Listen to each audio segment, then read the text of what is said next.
Hi, everyone. Welcome to Three Essential Questions, New Mexico's business and nonprofit podcast. I am your host, Pam Myers, and my wonderful co-host is the always fabulous Erica Yoakum. We're here today with our guest, Sheil Seclearr. Sheil's pronouns are they, them, and they are the owner of Ravenkind Productions, and a producer of climate fiction films. They've won awards like the International Indie Film Festival, the Feedback Female Film Festival, the LGBTQ Unbordered International Film Festival, the Santa Barbara Screenplay Awards, many more. And they're currently working on a new film called The Water Clock. So welcome, Sheil. We're delighted to have you join us today. Thank you so much. It's nice to be here. I'm very excited to talk about our New Mexico film industry and especially The Water Clock. Yeah. So tell us a little bit about your background, all of these awards and your background and how you got to be here, first of all. Well, I'm about to celebrate 19 years in New Mexico's film industry. Not always in Albuquerque, but now I'm in Albuquerque. Mm-hmm. And always was a writer. I can say that from pint size. I wrote poetry as a little kid and just have done practically everything else since then, but focused for the last couple decades on screenwriting because I see a scene. I see it like I'm seeing a movie, and then I describe it. And so I wrote a novel, and it was a pretty successful novel, but a lot of people said to me, it should be a movie. And just so you know, it's not, and it may never be. But that made me think, yeah, I saw it as a movie, but I knew how to write prose. And so that's the way I went. But that was over 20 years ago. And I started studying at the Chicago Center for New Media. And that's where I started studying screenwriting. And then I took some online classes and went to LA and just proceeded from there. And as I landed in Taos, I wound up meeting an extraordinary film community that kind of goes back and forth between Taos and LA. And, so that was my foot into New Mexico's screenwriting or film industry. And then I just kind of, I say I came down the mountain. For a while, I was coming to Albuquerque for meetings, and that's a long drive. Yeah, that's a trudge. Yeah. Having to do it in one day, back and forth. But wow. But it got me into the arena, and I just kept going step by step. And I help people with their products or their projects. I've got production credits. I've been paid. I'm a paid screenwriter. I've been paid on 4 projects, but it's been other people's work. And so about 5 years ago during COVID, a friend of mine, a producer friend, called and asked if I was working on anything original. And I said, yeah, I've been dabbling with this water story. And she was very interested, very encouraging, said original material right now is golden. The pipes are kind of clogged with the remaking cartoons and comic book heroes and Marvel. Yeah. Get a really good original story and hang on to it. That was the important thing that she said. Hang on to it. You've got producing credits. You know how to make this. If you sell it, because a lot of screenwriters write screenplays to sell them. Okay. Then they're out of your hands. Right. They can make anything. They can make any changes. They can totally change. Okay. So my friend encouraged me to hang on to this. So that's what I'm doing. I am one of the producers.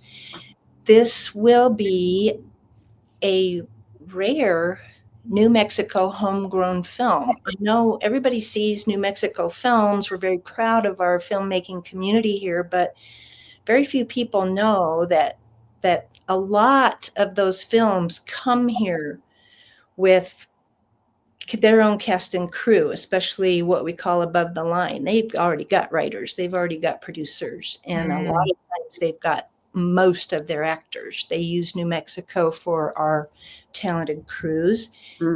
Use some New Mexico artists, but those, I mean, actors, and they have to really scramble for those roles. And so what we want to do is really build up we have incredible talent here, all the way, the whole spectrum of talent. And so we want to really grow our homegrown stories. And this story, it's called The Water Clock, and I'll tell you a little bit more about it. But the basic theme is modern science meets ancient wisdom.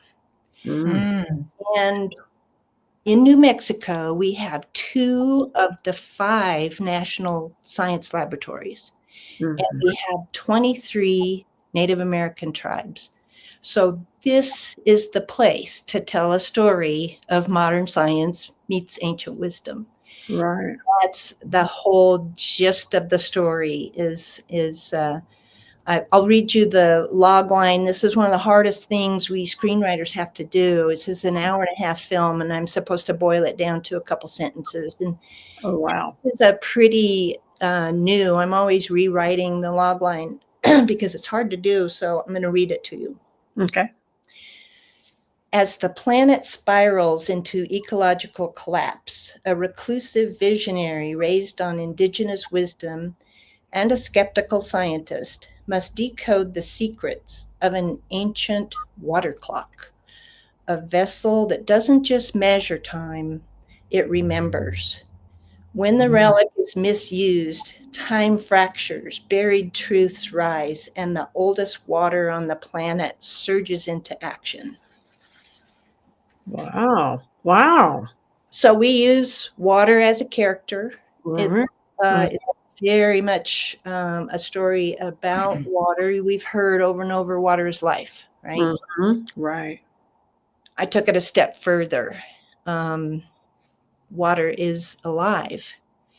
And our science component, this is fiction, but it is based on real science. And the component of science that's involved is photosynthesis.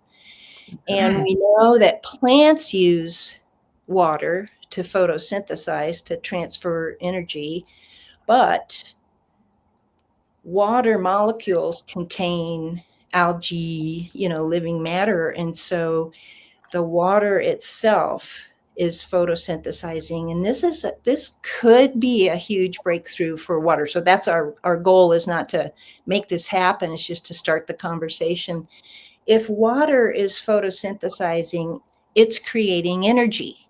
And this is free energy because our planet is over 70% water. So it could be huge. We've got a lot of scientists working on this right now. So we're just doing a story to, play with it and encourage people to think. That's always fun. Well, did you guys remember the chef who was doing the cooking, and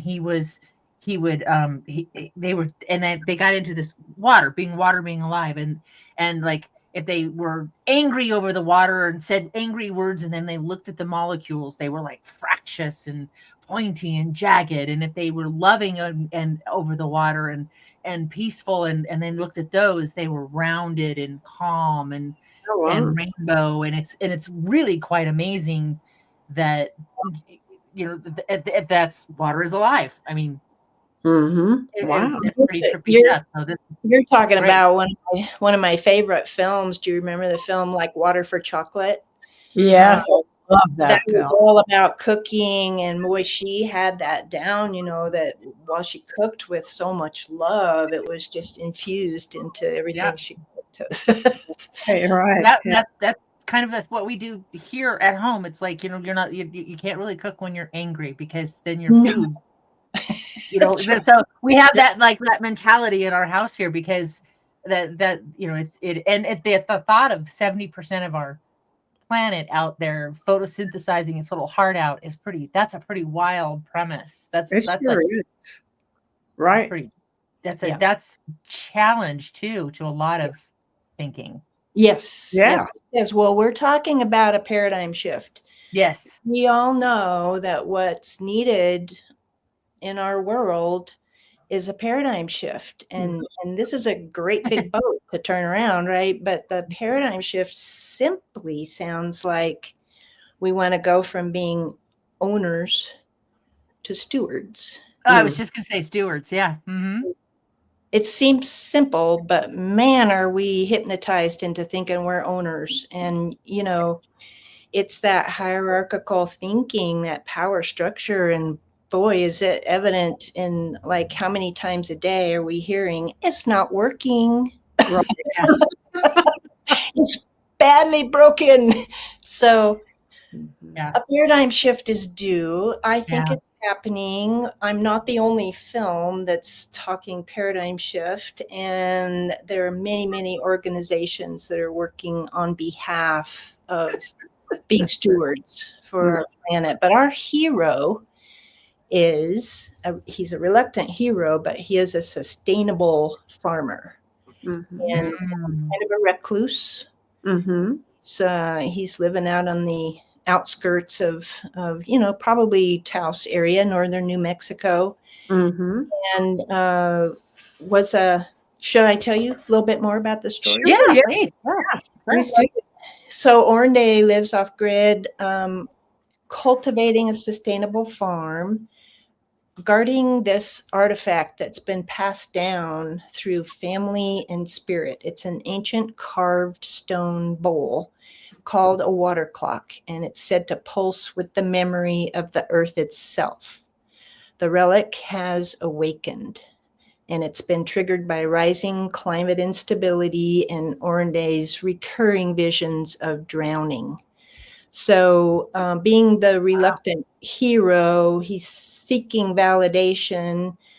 Oranday seeks out a world-renowned hydrologist, but the scientist dismisses the relic as primitive. Allows Oranday on board her research boat. So a lot of this is going to be set on a lake, north of New Mexico. Allows Oranday on board the research boat because she's just a little bit curious. And then their beliefs, of course, are worlds apart. She's modern science, he's ancient wisdom. And then the water clock begins to match her theories of quantum physics and her own scientific data is playing out as the story plays out. And of course, it's an action-packed story. There's a lot of characters. There's conflict, and it turns out that one of the powers of the water clock is it emphasizes conflict and rinses it out. So the conflicts are coming like that, and the characters kind of at each other, and they're all on board this, you know, houseboat. So it's not a huge stage. They're kind of confined. So it's you know, we say like Star Wars Luke Skywalker, this simple farmer has a powerful ancestry. Oranday defends the mysterious bowl against a local guide who's attempting to steal it, a corporate boat captain's espionage, and the arrogant scientist. And along the way, they encounter the water clock's mysterious ability to accelerate and flush out conflict. When the water clock is targeted by the corporate interests that are seeking to exploit it, along with everything else, time begins to rupture, pitching the scientist and the boat captain into a fracking site. They're trapped deep in an aquifer during the climax, and the scientist finally sees what Oranday had always known, that water is alive, it remembers, it reveals, it's running out of time.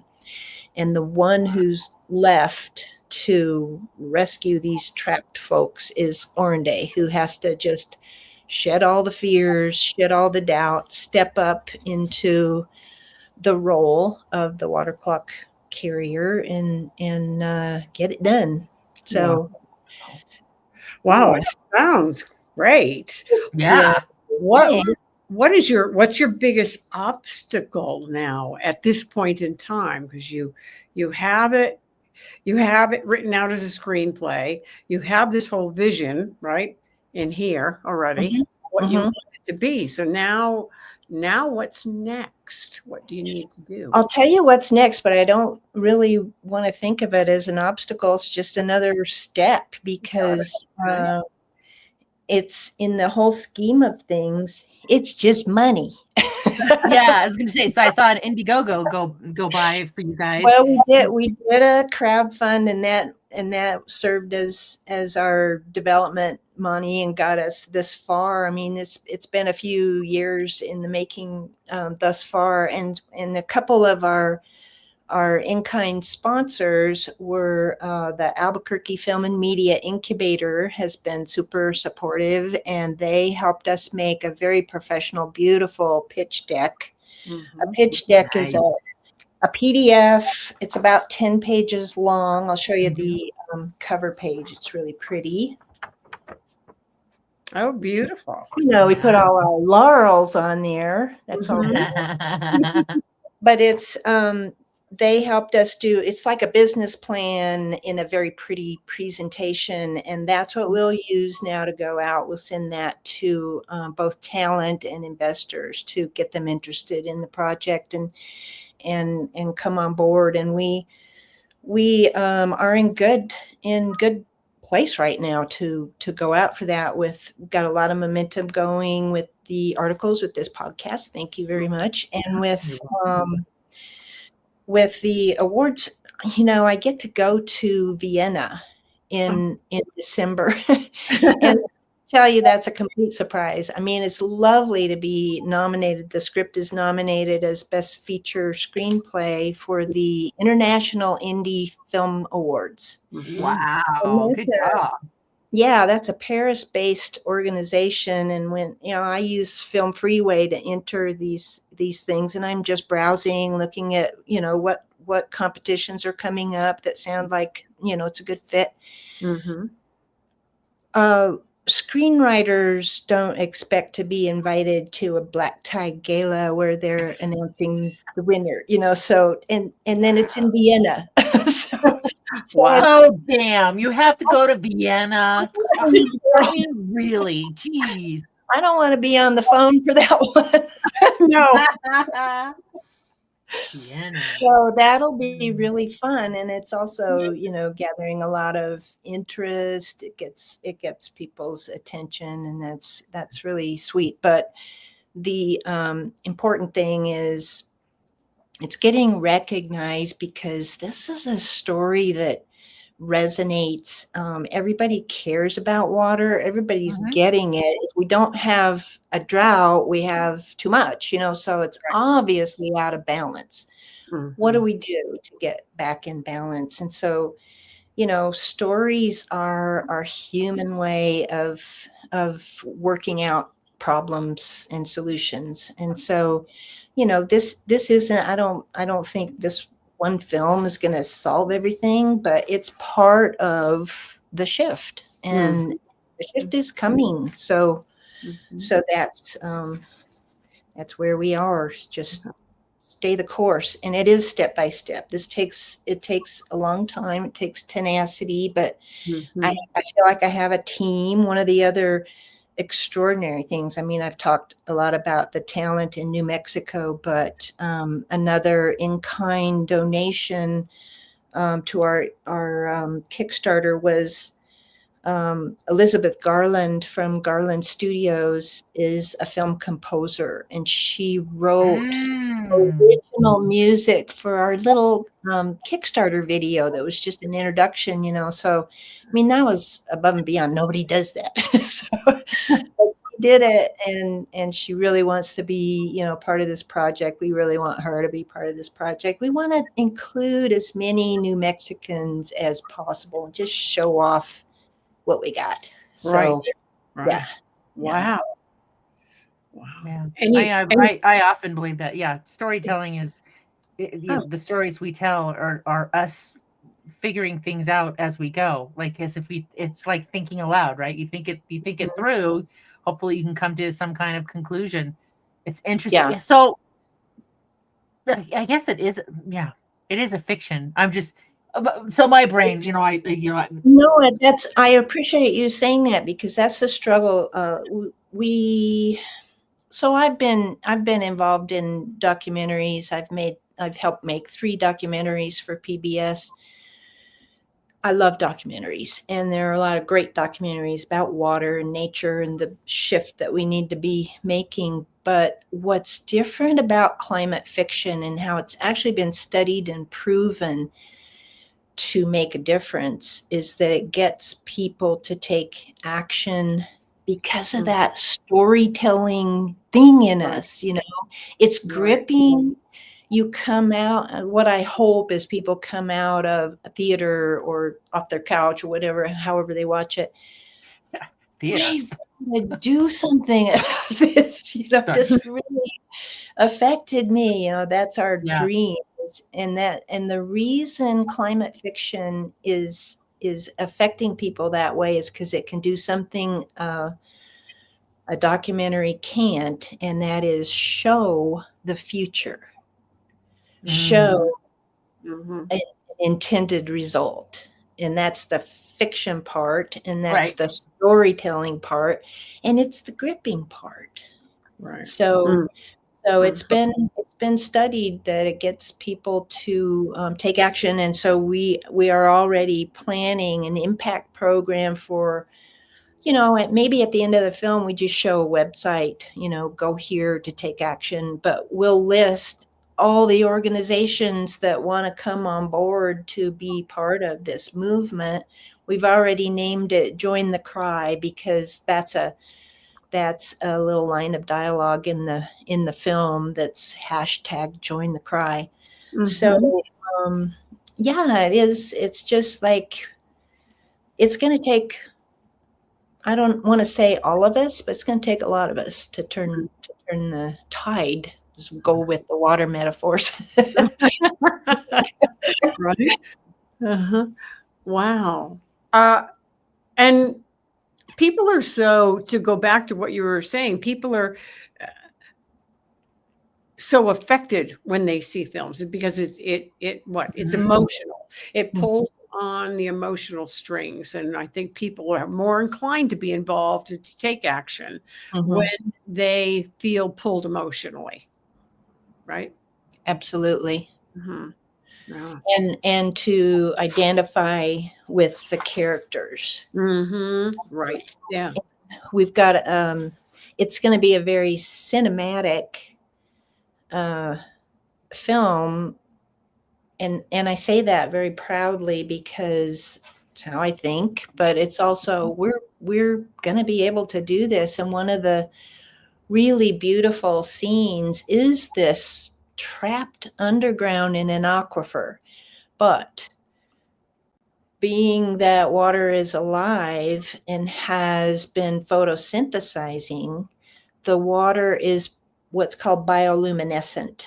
And so, but it's glowing blue, and it's going to be pretty. And even though they're scared to death, you're going, wow. That's beautiful. No, I actually, I'm from Northern California, and I've seen that. I've been there, the coast in Bodega, and seeing that, walking along the beach and watching your feet play on the beach and make it sparkle. And yeah. Gorgeous, right? Yeah. What, and are you going to film this on a lake? Because you said it mentioned a houseboat. There is. So we're intending. It's kind of written. It's not carved in stone, but it's written to take place at Navajo Lake. I was wondering, yeah, because it's one of one of the prettiest. Oh, it's so pretty, and it fits right into the story because there is a Native American element. This is a fictional carved bowl, but the idea of it is there is a water clock in Egypt, an ancient carved bowl that was used in Egypt. They dip it into the Nile, they hang it up, and it drips through the day, and they could tell what time it is, even when they're out on the boat. And this is thousands of years old. The premise of this is that it's even older than that, comes from Galisteo Basin, the ancient dried up seabed, and who knows how old this is or what they were doing with it. But some native family has been carrying it for all these years and protecting it. And Oronde is not native. And just so you know, the other cool thing about this story is that Oronde, our hero, is queer. And what I also like to say is Oronde is gender fluid in a story about water. So, no pun intended. But the intention is, I don't know about anybody else but me, but also identifying as queer, non-binary, gender fluid, I knew as a toddler that I was different. And I was running away as a little kid just because I just didn't belong, and a great family, but I had to get out of there. And so where I escaped to was up the canal or to the forest or, wherever, and watching the ants or picking mushrooms and asparagus, just nature was it. And nature always balanced me. And so anyone who has struggled in any way in the world with being different knows you can find balance in nature. And so we could be the heroes, right? We know stuff. Just like I say, New Mexico could be the hero here because we know so much about water. Right. Because we don't have as much as everybody else. I had to go look up Navajo Lake. I didn't even know that existed until just today I learned. Road trip. Yeah, right? It's not that far. No. Yeah. But when something is precious, you don't have to even study it. You just feel it, right? And so we know things about water, and we could be teachers about water. And I really look forward to engaging more and more folks from New Mexico as we make this. That could be investors, this could be a really cool thing for businesses or individuals to take part in. In New Mexico, you can have 100 investors in a film. So it winds up being a chunk of like $50,000 to come in as a shareholder. But somebody could give us a grant for less than that, and we do the in-kind donations. But the thing is, we're going to be a for-profit project, and this is, someone is going to invest and make a lot more than that after the fact. So it's I hope that there are some New Mexico businesses that want to take part in any way. I mean, great segue into, you can go to ravenkind.com/development.